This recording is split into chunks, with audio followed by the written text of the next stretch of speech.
abrupt intro ending. Welcome in. It's the John Cast podcast for you this week. On Spotify, if you're watching on YouTube, it'll be there eventually, and on all of your podcast platforms. Welcome into this great edition, brought to you, as always, by me and Julio. That's in Fitchburg. Me and Julio has margarita specials on Tuesdays and Thursdays, and wine Wednesdays, and monthly specials every single month. Go check out me and Julio. Great family atmosphere. I was there the last week. We had a mini vacation. The family did. And one of the nights we went to, me and Julio had some appetizers and some margaritas. Well, the adults did, the kid didn't. But anyway, it was fantastic. And they've got a great outdoor seating area as well. Me and Julio, go check them out. And also brought to you by Ian's Pizza, with 3 locations in Madison and 3 locations in Milwaukee. And Ian's and I have teamed up for our latest promotion, as we'll announce a winner on the 28th of August. That's right. I'm giving away college football season opening tickets on September 3rd in Madison, plus volleyball opening tickets on September 2nd, and 1 year's worth of Ian's Pizza to one lucky winner. How do you enter, you ask? It's really simple. All you have to do is follow me on social media at John Audius Radio on Twitter, at JohnCast Podcast as well on Twitter, at JohnCast Podcast on Instagram, the JohnCast Podcast on Facebook. I'm everywhere. You can go find it. And there'll be special retweets or likes or things of that nature on social media to gain extra entries. Plus, enter in, send me a DM right now on any of those platforms and put in Bernie's Slide. That's this week's keyword that you can have an entry with. Bernie's Slide. Okay? Just DM me that and you'll have another entry this week for past words that you can use to get entered. Go listen to the last couple of episodes. All right. And also check out johncastpodcast.com. We'll hook you up with the newsletter. Go sign up for that and you won't miss a thing. By the way, I'm wearing glasses today. Why, you might ask? Because my daughter put makeup on me last night, and then I rubbed my eye, and then my eye like swelled up, and now it's tender and it hurts. So I'm wearing glasses for the podcast for the first time ever. And the reason I bring up makeup, because today's guest is today's TMJ4 main sports anchor and part of the broadcast team for Packers preseason games on the Packers television network. And I'm sure he's put on makeup before as a TV guy. Have you ever had a swollen eye or rubbed it in your eye? Yes, that is one of the hazards of the job, John. And yes, as the father of our oldest, 19 years old now, but when she was younger, she wanted to make sure that my skin looked a certain way and everything looked good on air. So I was I don't know if you want to call it torture, my friend, but I had facials. I had proper makeup techniques to my face. And sometimes we would put this stuff on social media or whatever. And most people were like, hey, you're a great dad. I do try to be a great dad. I try to be a good husband. I try to, all the above, but it was funny stuff. It's one of the hazards of the job. I guess so. It is. It must be. And I was just, I'm not used to wearing eyeshadow, Lance. So I'm just like, oh, my eye itches. Hey, I just wear base, my friend. If okay. It's, just a humble tip from a TV guy to a mainly radio/podcast guy. Okay. I do. You probably can tell. None today. I do have a shiny spot right here, and I'm sure that most of the podcast viewers and listeners and whatever are like, oh my word, these guys are talking about fashion tips and whatever. But I do have a shiny spot right here. It looks like an airport landing light, usually in the center of my forehead. So I kind of powder that down. I get a little sweat going on, whatever. That's where it gets shiny. I just wear the base. I don't wear eyeliner, don't wear lipstick, don't wear anything else. It's just to keep that stuff down. Yeah, the shiny. Okay, I'll remember that next time. If I'm ever on television, I'll be like, "Does anyone have Is it called foundation? Is that what I'm looking for?" Foundation. There you go. Foundation. And my daughter proceeded to tell me that now in the HD world, I was using all the wrong base foundation. That you needed HD friendly makeup. So there's another tip. Okay, what does HD mean? What is that? More expensive. Okay. more expensive. She took me to, I probably shouldn't say the product endorsement. She took me to one of those stores that you probably know the name of that has like everything you'd ever want in the makeup, fashion world. And I had to get HD makeup. To me, it was just double what I normally pay at the local drugstore that I go to. Yeah. Okay. HD makeup. I'll remember that if I'm ever in a situation where I'm going to put a base foundation on. In front of a camera or something. I'm more interested in talking about your margarita vacation. And Julio's and Ian's Pizza, one of my favorites here in Milwaukee. So I'm more of a foodie, even though I always say I work out because of the way I eat. So that's what interested me. Now we're talking about makeup tips. So this is great. Yeah. Well, we went to Ian's Pizza as well. It was a fun kind of a staycation, and all of us, my daughter, my wife, and I, we each got to pick one day where we got to do whatever we wanted. So kind of like a yes day for the kid. But we went all over Madison, discovered new places. Ian's, me and Julio hit up a bunch of spots to eat and stuff, and it was fun. It was good relax before the volleyball season kicks off here. To do whatever you wanted to do. So in other words, you rented or bought a Lamborghini that day, and then you parachuted over Madison? Because I've heard these things about you. You know what? I want to rent a Tesla for a day is what I want to do. And that's what I should have done, Lance. I should have rented a Tesla. I have ridden in one. I've never driven one. So they're fun. So I would highly recommend that. The thing that would scare me about a Tesla, like I want an electric car someday. Actually, I don't mind the hybrid where you go like 40 miles and then you come back. If you use gas, it uses gas, because I feel like you could go back and forth all day long on that thing, 40 miles. But the self-driving features of a Tesla, that to me, I'm a little on the fence about, because that seems often putting a lot of trust in technology to me. I come from a family of my dad, my brother-in-law. They have a Dodge Chrysler Ram Jeep dealership, and I always said I wanted a Jeep. So I just recently purchased a Jeep product for the first time in my life, and it has the little LiDAR sensors around it. I like the fact that if you kind of stray from your lane a little bit or somebody gets close, it is a little bit self-driving. But you're right, John. It's still, first couple of times kind of freaked me out, like, whoa, wait a minute, the car's swaying, or what's going on here? And I don't totally trust it. It's not like I'm going to sit in the driver's seat and take a nap when I'm driving 2 hours up to Green Bay or an hour and a half over to Madison for Badger games. I'm with you, my friend. I'm not going to trust it to do that. No, but speaking of driving to Green Bay or to Madison, I mentioned part of the Packers preseason team on the Packers television network. And recently I saw in the news that Aaron Rodgers was kind of going after those young receivers. Now, he did that. He's done that more than once in his career. But, they had a sit down meeting with some of the wide receivers and talk things through. What came of that meeting? Why did Rodgers speak out? And how much of an issue do you think young wide receivers could be this season for the Green Bay Packers?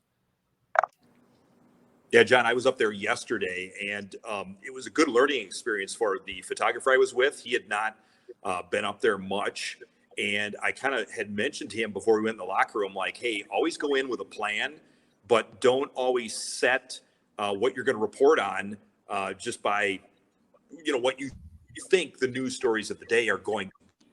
And sure enough, you start talking to, it was not an Aaron Rodgers talks day, but when you start talking to Romeo Dobbs and you start talking to Randall Cobb, you realize that there was a morning meeting that Aaron Rodgers had called for, and Cobb and Lazard kind of backed him up, and they were kind of like, hey, this is unacceptable. We can't have pre-snap penalties. We can't be lined up in the wrong spot. We can't be running the wrong routes. And being on the sideline, I know there's always various levels of what is true. And you heard it, John, basically Matt LaFleur comes out of the tunnel area, and just before halftime ends, we either do a live with him or a taped interview with him. And most of the 3 interceptions were not on Jordan Love, and Aaron Rodgers kind of backed that up a little bit. Now we can debate that, but I think there is some concern that guys are not performing their assignments correctly, and it needs to end and it needs to change. And we all know how picky Aaron Rodgers is about running routes and where we're supposed to be. So it better be better come regular season and when the lights come on for real when they play the Vikings. Yeah. So I also saw an article, Lance, predicting that Rodgers interceptions, I think the word that they used is skyrocket, will skyrocket this year because of some of these issues that we're talking about with some inconsistencies with the younger wide receivers. There's still some veterans on there, like you were saying with Lazard and Randall Cobb. Is that a possibility? And I don't like the term skyrocket, because what's skyrocket for Aaron Rodgers? What's his interception total jump to? But will we see more of that perhaps this season without Devontae Adams and this wide receiver group trying to gel with the quarterback? I'm with you, John, in the sense that, okay, he throws such few interceptions. Let's just say Okay, so you're going to say skyrocketing means going from 5 to 8, or doubling if it goes from 5 to 10, or I don't know how to gauge that, because he throws a few interceptions and he usually knows where to throw the ball.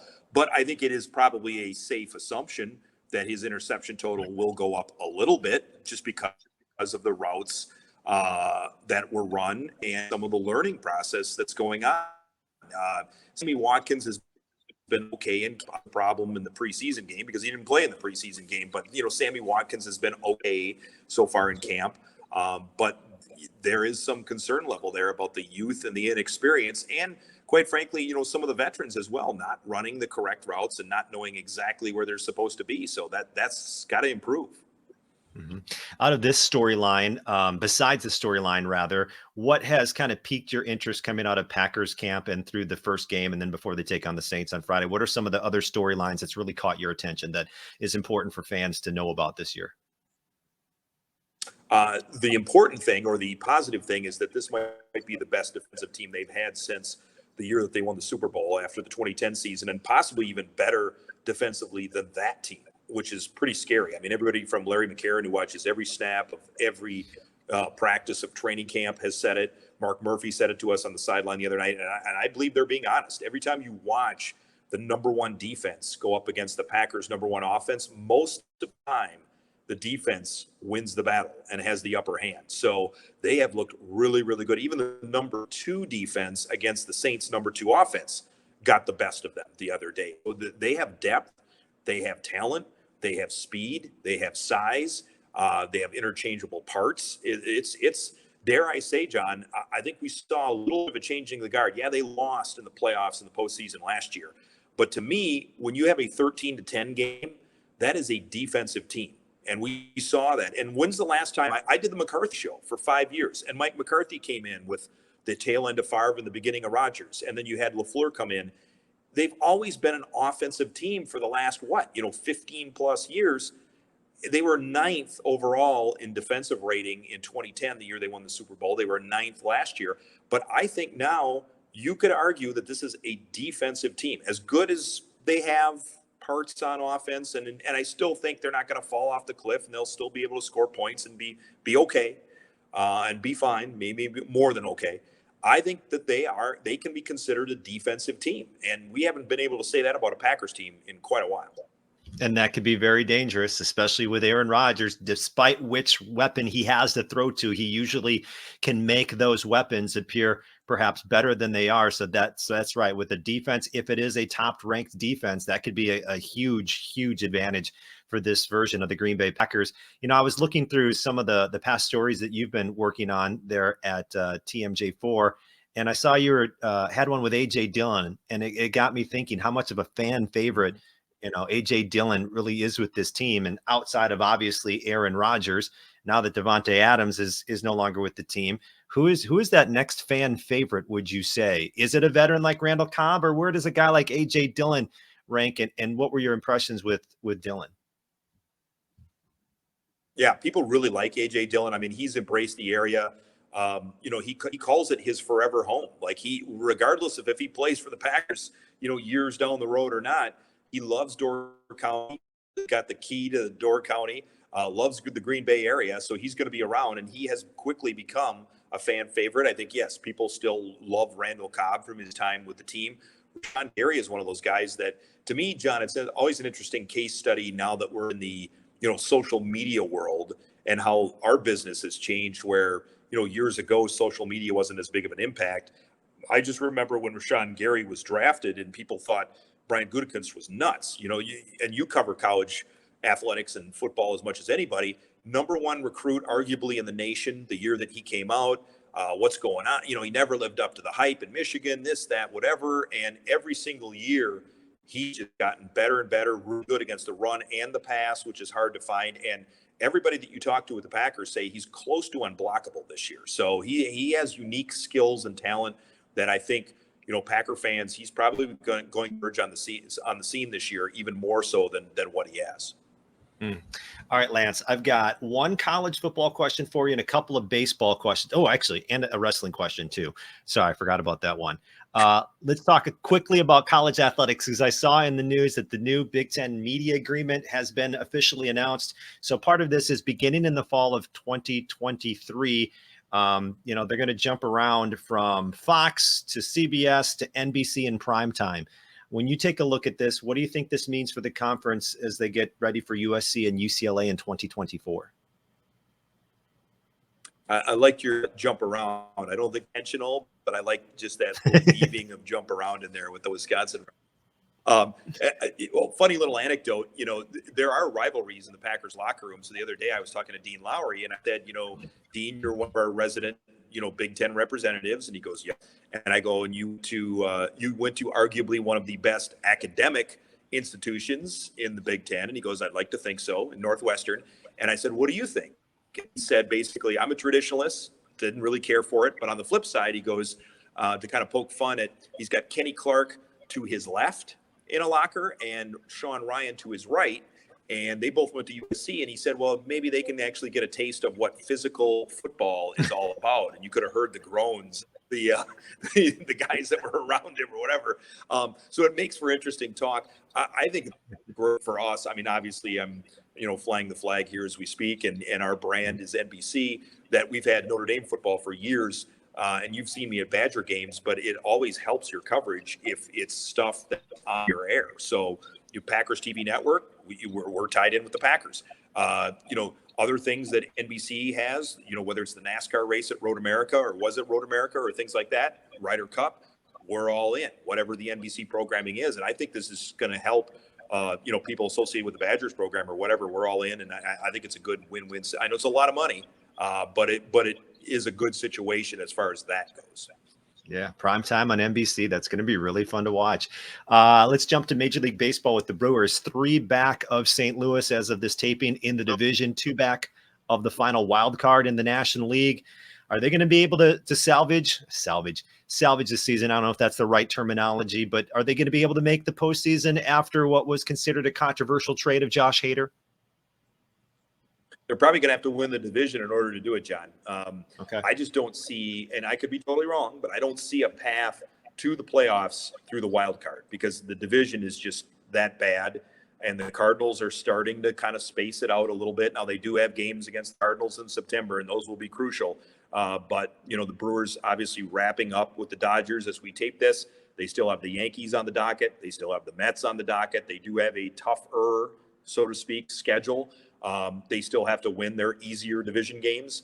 So, but in my opinion, they have to win the division in order to get in the playoffs. And right now, their pitching will give them a chance to make the playoffs. But as far as going deep in the playoffs, you look at the teams that they play and they really struggle against the better teams, which are the Dodgers or the Cardinals or whatever team.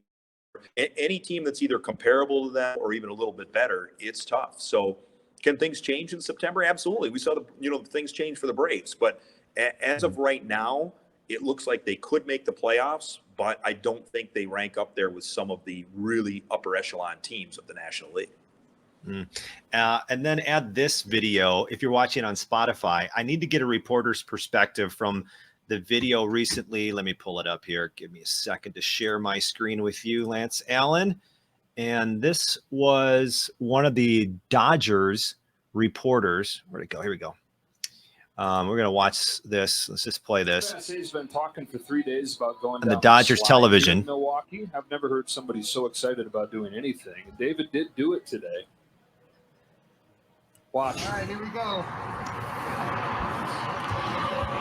Holy crap! Put Joe in his position. Holy crap! Holy crap! Ooh. So they'll show a replay of it if you're watching us. Yeah. Oh no. Okay. First, I want to report that he's okay. He runs down. He goes down the slide, runs into the wall. Dave. Hi guys. Hey, do my own stunts, Tom Cruise style. I try to play it up, Shaq in the full style, and you're looking at the full. But, so the thing is, working in the market for 25, 26 years, he has broken ribs and either a broken wrist or a bruised wrist or whatever he ended up with. for years, the kind of frowned upon this because they thought somebody could get hurt. And I think it's just recently that they allowed at least a handful of reporters to do this. And now I think this guy ruined it for everybody by crashing into the wall like a crash test dummy. So I don't know, man. I don't know. Have you ever gone down the slide, Lance? I have never gone down the slide, if you can believe it. It is one thing that I would be interested in doing because I'm an adrenaline junkie. I've jumped into race cars. I've done a lot of crazy things over my career, but that is one thing I have not done, but it would be cool to do. I think you said it best. Like, he ruined that for everybody else. Like, I don't know how you're supposed to end Bernie's slide. Like, maybe just be like Bernie and just kind of pop up or whatever. But like, whatever he did it all wrong. Like, he just slams into the wall. I can't believe 6 broken ribs and that injured wrist. Like, it didn't look like he crashed into it that hard, but I think you're right. I think he ruined it for everyone else to ever get on that slide. The Admirals have a human hockey puck thing here where you get really zipping down the ice. I've done that before on a saucer, and they have people with pads to stop your momentum after you hit the bowling pins. So you go in there, full guns a-blazing. You go in there with a lot of steam behind you, so to speak. But you know how to roll, and you know how to tuck, and you know how to hit the pads. So I don't know. I have some questions about this thing, my friend. All right. Now I want to switch to wrestling. I'm hitting a potpourri of subjects with you, Lance. I also do another podcast with former Packer Amon Green, and we were talking to someone who covers gaming and also wrestling. And it made me think of you. And I asked him who he puts on the Mount Rushmore of his all-time favorite pro wrestlers. And this is what he said, the writer. He said, Heartbreak Kid, The Undertaker, The Rock, and Dusty Rhodes. Now, I was starting to put mine together. This is how far I got. Hogan. I mean, I don't know how you cannot have Hogan on there. I put The Rock. I put John Cena. And I have an empty spot there, too. I'm thinking maybe Stone Cold, but I don't want to take too many from the same era. I feel like I should respect someone even older than the Hulkster. But if you had to put up a Mount Rushmore, who would you put on your Mount Rushmore pro wrestling? Because I know you're a huge fan. I am. I appreciate you asking. I would go Hogan in no particular order. Hogan, okay. Flair, Stone Cold, and The Rock.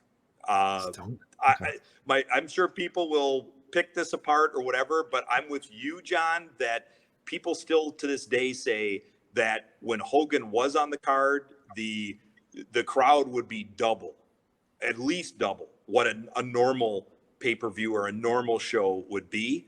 And wrestlers would actually come up to Hogan and say thank you because they would get better paydays. Ric Flair is the GOAT. He's the man. Stone Cold, I've never heard building louder when that glass breaks and his whole connection with Milwaukee and how that started here. I think that's a cool story. And The Rock is one of those people that I always say, okay, how do you gauge how popular someone is? It's crossover appeal. And for example, my wife, the 3 people that she knows in wrestling are The Rock, The Miz, and Jesse Goddard's Mr. Spectacular. Reason being, Jesse Goddard's was on Big Brother. The Miz has a reality show, and The Rock is like arguably the biggest person in all of Hollywood. And so, to me, what name is practically bigger in Hollywood than Dwayne Johnson? Very few people. So I kind of. That's where I go. I know some people will rip me for not putting The Undertaker or Shawn Michaels or Bruno Sammartino, goes on and on. Okay, so you got to tell me the connection. I don't know the Milwaukee Stone Cold connection. What is that? So he was not scheduled to win King of the Ring in 1996. They had it at the arena in Milwaukee, formerly known as the Mecca, but now obviously the Milwaukee Arena. And if you go on my Facebook page and social, I had the pleasure of interviewing him on satellite a few years ago, and I asked him that question. He was more than happy to talk about that, which I thought was really cool. You could tell that was something like he was like, oh, you're aware of that story? So basically, he wasn't scheduled to win King of the Ring. But from what I understand, Triple H was kind of in a timeout from Vince McMahon. So basically they had to find someone else to win King of the Ring. Stone Cold in a previous match got busted up, came back, went to a local Milwaukee hospital, got stitched up, repaired, whatever you want to say, came back, and basically, won over Jake the Snake Roberts. And he cut the infamous 316 promo, and and that's the bottom line because Stone Cold said so. So literally he did 316, and that's the bottom line at the King of the Ring pay-per-view ring.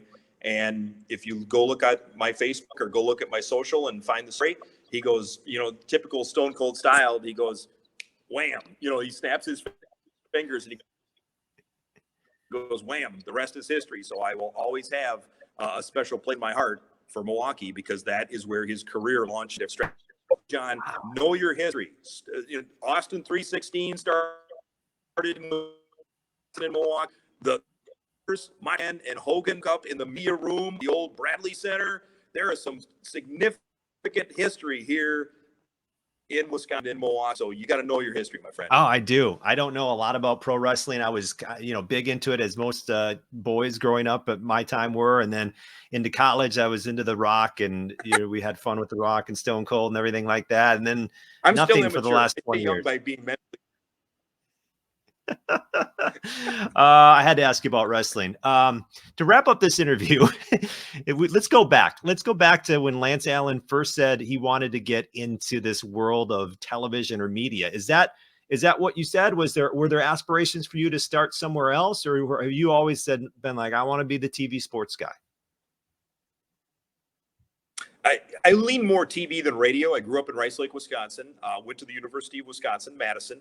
And, I always kind of just thought about the possibilities and thought about a lot of different things, to be totally honest about it, play-by-play or this, that, whatever. But I just always kind of gravitated toward television and always kind of liked the variety. I know that you, in your role with Wisconsin volleyball, you cover volleyball, on a regular basis. I kind of like the variety of things and knowing people succeeded in various walks of life and sports and things like that. So it kind of just tailored to my interests, and met a guy by the name of Mike Heller that I know interned under him at MTV, at WMTV in Madison. It was Mike Heller, the sports director, and Craig Kashan was the weekend guy. So learned from two really good guys. And Mike was the one that said, hey, would you consider applying up at Rhinelander with my old news director? And I didn't even know Rhinelander had an NBC station, and applied there and got the job and went from Rhinelander to Green Bay to Milwaukee. So to me, I've been pretty blessed to cover the teams and the state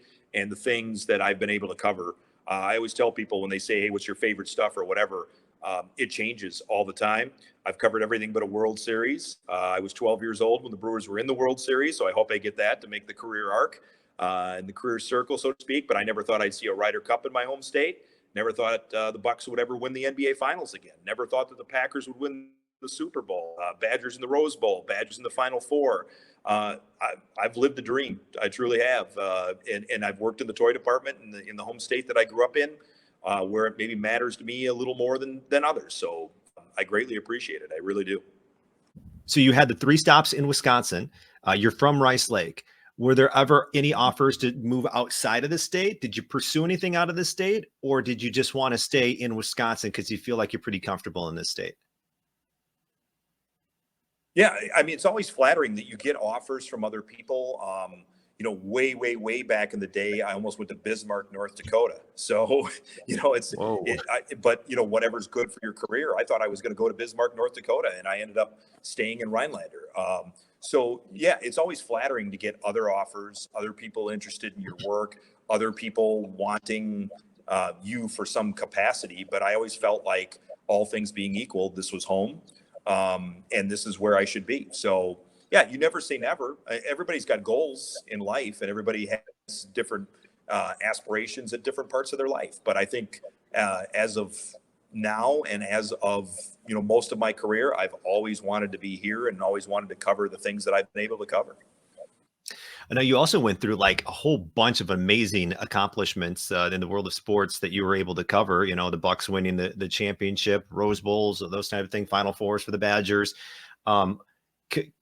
Is there a favorite that stands out to you? Was it one of the Packers, or was it one of the Packers Super Bowl victories? What was it that stands out the most to you that you're like, man, that was awesome. I got to work and cover that event.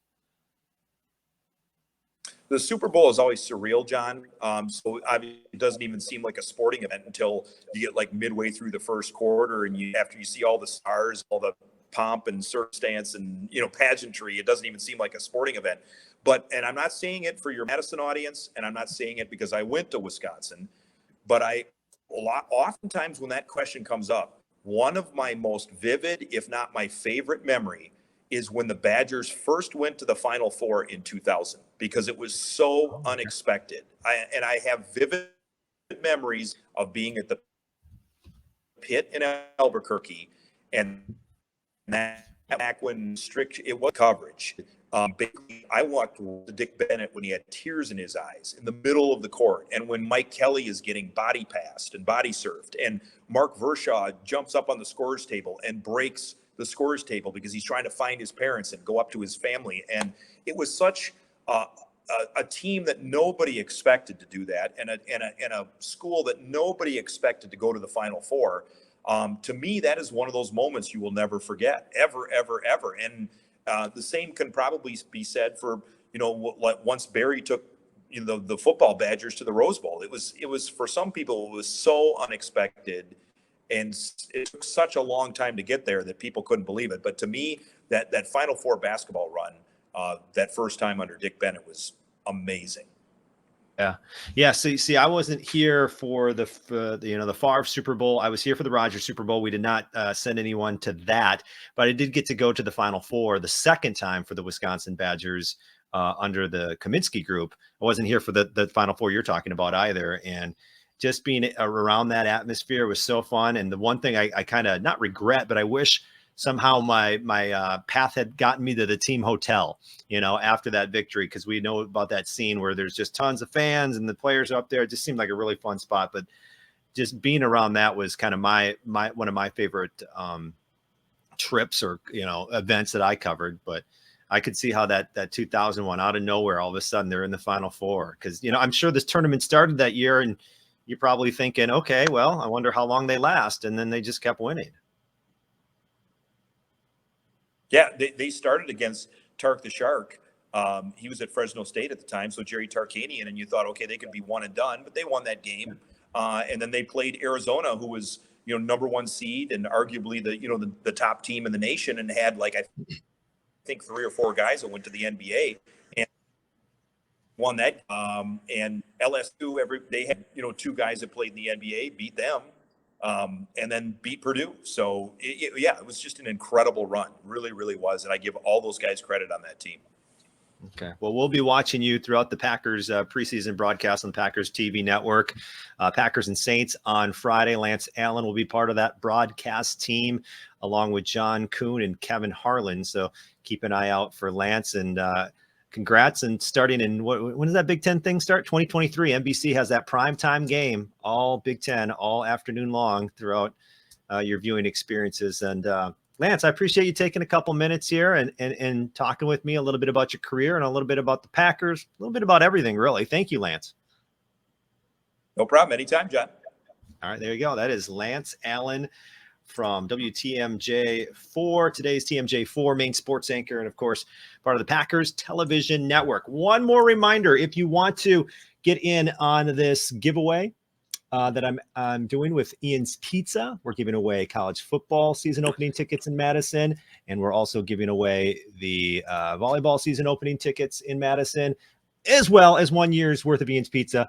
You can DM me this week, Bernie's Slide, 2 words, Bernie's Slide. You'll be entered. Go back to the last couple episodes if you want more entries, and even check out my Twitter for another way to enter on a retweet. So go check that out at John Audius Radio on Twitter. Thanks to Ian's Pizza. Thanks to me and Julio. Tuesdays and Thursdays, margarita specials, wine Wednesdays. They've got food specials as well. So go check out me and Julio in Fitchburg at johncastpodcast.com. Sign up for that newsletter already if you haven't done it. And thank you. Thank you. I think I covered it all. Thank you for listening to this edition of the John Cast Podcast. Goodbye.